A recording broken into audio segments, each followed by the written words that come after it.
పైన వైసీపీ ప్రభుత్వం ఉండి కింద ఎమ్మెల్యే సాయిప్రసాద్ రెడ్డి గారు గెలిచినా కూడా 5 ఏళ్ల పాటు కాలయాపన చేశారు తప్పితే దీన్ని పూర్తి చేయలేనటువంటి పరిస్థితి. ఇది ఒక్కసారి ఆదోని నియోజకవర్గ మైనారిటీలు ఒక్కసారి ఆలోచించాలి. మేము అందుకే చెప్తున్నాం, జనసేన పార్టీగా పూర్తి మైనారిటీల అభివృద్ధి సంక్షేమంకి జనసేన పార్టీ ఈ కూటమిలో పూర్తి బాధ్యత తీసుకుంటుంది. ఇది ఆదోని నియోజకవర్గ మైనారిటీలు అందరూ గమనించాలి.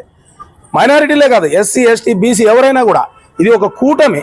అభ్యర్థి పార్థసారథి గారు అయినప్పటికీ ఆయన గెలిచిన తర్వాత పూర్తి బాధ్యత జనసేన పార్టీకి ఉంటుంది, తెలుగుదేశం పార్టీకి కూడా ఉంటుంది.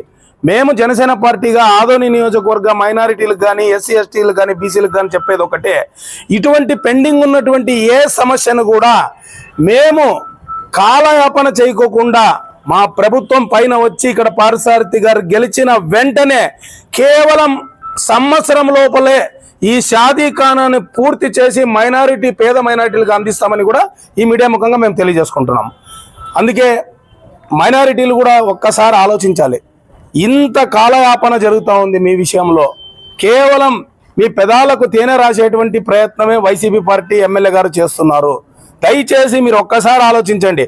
ఎందుకంటే విమర్శకులు ఏదో కొన్ని విమర్శలు అంటే అర్థం లేని విమర్శలతో వస్తారు. పూర్తి స్థాయి ఆదోని నియోజకవర్గ ప్రజలు గమనించాలి, ఎవరేం మాట్లాడుతున్నారు, ఎవరు మాట్లాడే దాంట్లో ఎంత చిత్తశుద్ధి ఉందనేది గమనించాలి. మేము జనసేన పార్టీగా మేము ఒక్కటి చెప్పగలము, తెలుగుదేశం పార్టీ బీజేపీ కలిసి ఆదోని నియోజకవర్గ సంక్షేమంతో పాటు కూడినటువంటి అభివృద్ధిని 5 ఏళ్లలో చేసి చూపిస్తాము.